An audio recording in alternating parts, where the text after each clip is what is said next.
Welcome to the Rock Fight, where we speak our truth, slay sacred cows, and sometimes agree to disagree. This is an outdoor podcast that aims for the head. I'm Colin, and today it's the sexiest topic of them all.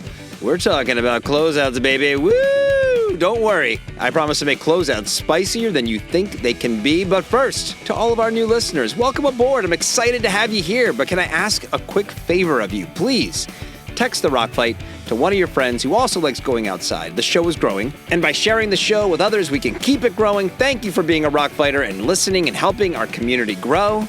All right, let's start the show. Welcome to the Rock Fight, Rock Fight, Rock Fight. In 2002, I started my first job at an outdoor brand.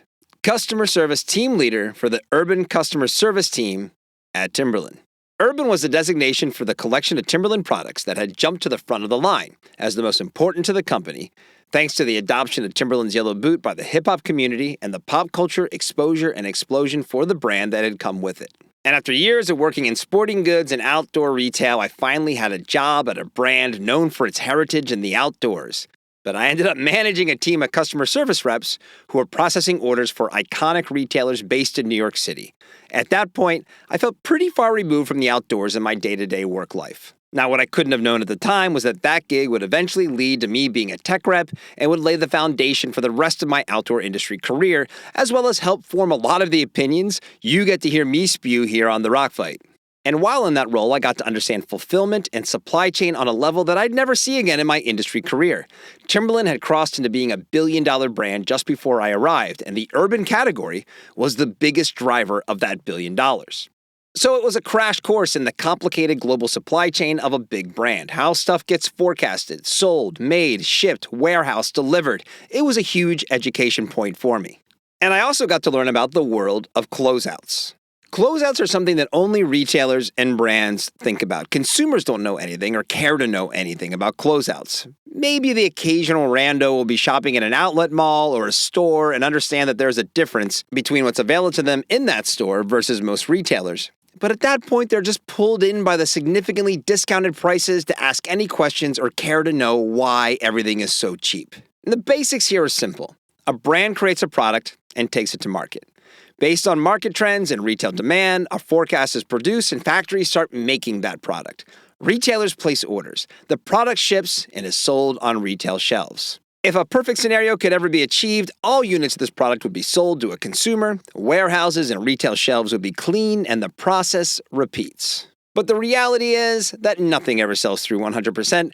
Forecasts can be wrong, and whole runs of colors or styles can sit in warehouses and not go anywhere. And brands now have to consider inventory for selling directly to consumers, and will often have to start making things before a retailer order is even placed, taking a gamble on what they think will happen and testing the confidence that they have in that style or a particular color. And by the way, this is pretty universal. I could be talking about shoes, apparel, gear. Each of those things bring their own specific complications to this process, but this is basically how it goes for anything you see sold in your local gear shop or REI. So there are always going to be closeouts. And largely speaking, if a brand sells through 80% of their inventory, that's really good. But even in that scenario, there's still 20% left over. Retailers have leftovers that they want to send back to the brands. Brands have leftovers that they need to find a home for. And the longer this inventory sits around, the more dangerous it becomes. Because it costs money to warehouse stuff. So if you have a pile of unsold goods, not only did you not get paid for selling that stuff to someone else, you're paying for it to live in a nondescript building in rural California or Kentucky. This is on the brand side, and there's a whole other side of this equation at the retail level. But for today, I want to stay focused on the brand side because my experience here will bring me to my point. This is a normal part of the sales cycle, and when I was a newbie at Timberland in the early 2000s, selling this stuff wasn't the sales rep's responsibility. We had a cleaner, a specialist, someone who spent their time finding a home for these orphan products at the best price possible. Now, you've seen Pulp Fiction, right? When Marcellus Wallace calls in the wolf to help his boys out of a jam, well, we had our own Winston Wolfe.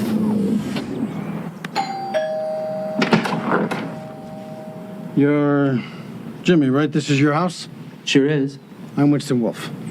I solve problems. Good. So we our got it. guy, That's what I heard. I don't want to say his name. I haven't gotten his permission to do so, and I don't know how excited he'd be for me to be talking about him on a podcast, even if it's painting him in a positive light. So we'll just call this guy Winston. Winston's sole purpose was to purge the unsellable, to clear out the stuff we were wrong about, to make room for the stuff we'd surely be right about next season. I got to know Winston because his customer service rep, the person who placed his orders and ensured they shipped in a timely manner, was on the urban customer service team.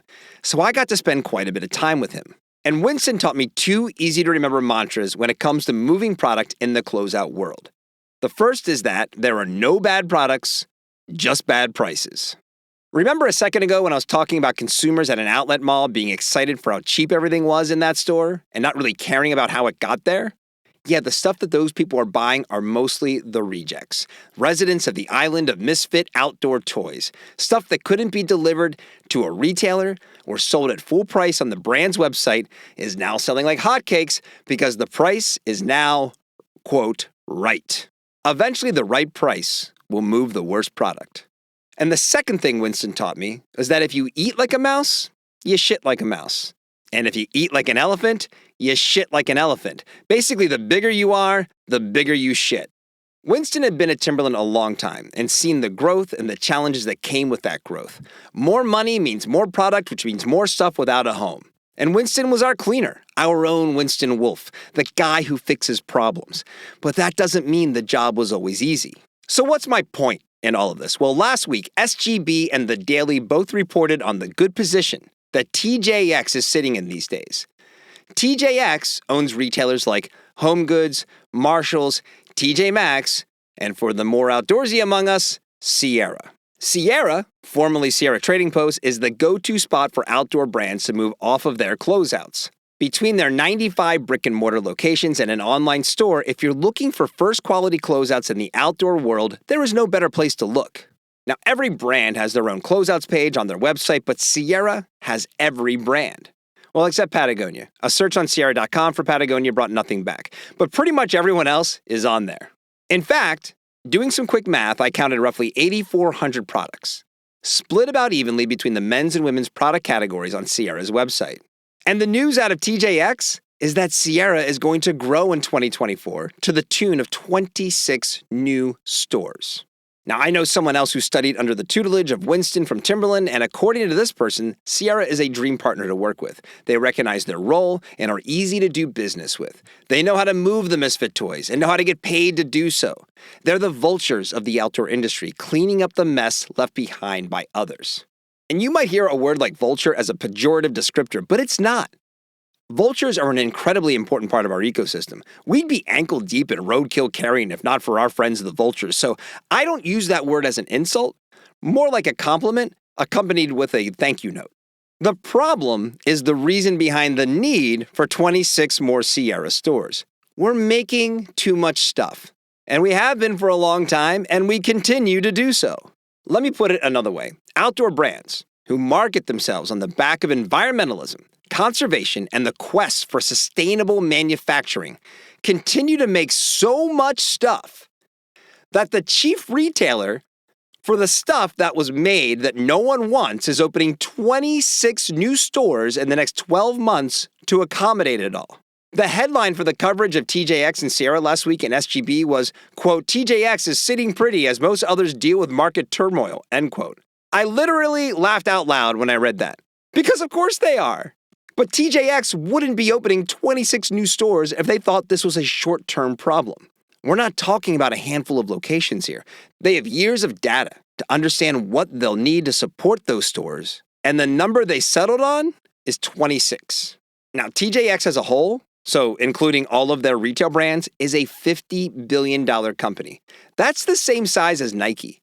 In the figures published by SGB, the Marmaxx division of TJX, which comprises Sierra, TJ Maxx, and Marshalls, represents $30 billion of that $50 billion. We're talking about a lot of shit here. The only thing I'm trying to shine a light on here is the continued hypocrisy of outdoor brands because many of them just want it both ways.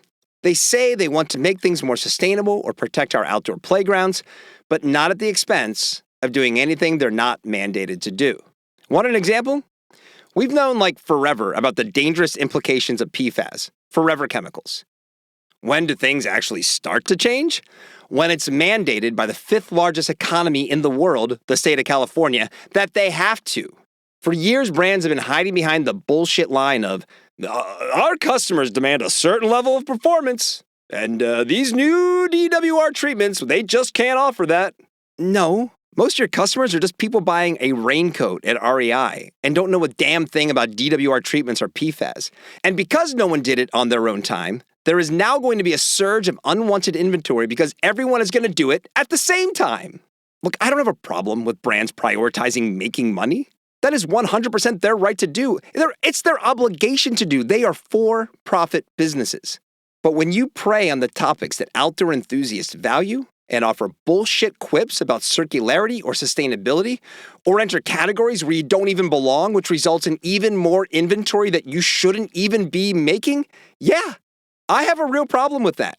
So to wrap this all up, do you remember the Wolf's plan to get Jules and Vincent out of trouble as laid out by Harvey Keitel in Pulp Fiction? Here's a reminder. This is what it was. I need you two folks to do is take those cleaning products and clean the inside of the car. I'm talking fast, fast, fast. You need to go in the back seat, scoop up all those little pieces of brain and skull. Get it out of there. Wipe down the upholstery. Now, when it comes to upholstery, it don't need to be spick and span. You don't need to eat off it. Just give it a good once-over. Now, Jimmy, we need to raid your linen closet. I need blankets, I need comforters, I need quilts, I need bedspreads. The thicker the better, the darker the better. No whites. Can't use them. We need to camouflage the interior of the car. We're going to line the front seat and the back seat and the floorboards with quilts and blankets. Jimmy, lead the way. Boys, get to work. The Wolf isn't interested in how the problem came to be. He's just there to solve the problem. Winston from My Timberland days and the Vultures at Sierra are doing the same thing. They're solving the problem. But I think that taking a look at those little pieces of brain and skull, the ones created by outdoor brands, the ones they're trying to cover up with Jimmy's wife's linens, maybe, just maybe, that should probably be on our radar just a little bit more. All right, that's the show for today. I want your feedback. Send your emails on any of the outdoor ideas that aim for the head that we cover here on the show to myrockfight@gmail.com. Have you signed up for our newsletter yet? You can get a single weekly update from the Rockfight universe every Sunday morning in your inbox. Head to rockfight.co and click Join the Mailing List to sign up today. The Rockfight is a production of Rockfight LLC. I'm Colin True. Thanks for listening, and here to take us out with the Rockfight fight song as Krista makes. We'll see you next time, Rockfighters. Rockfight!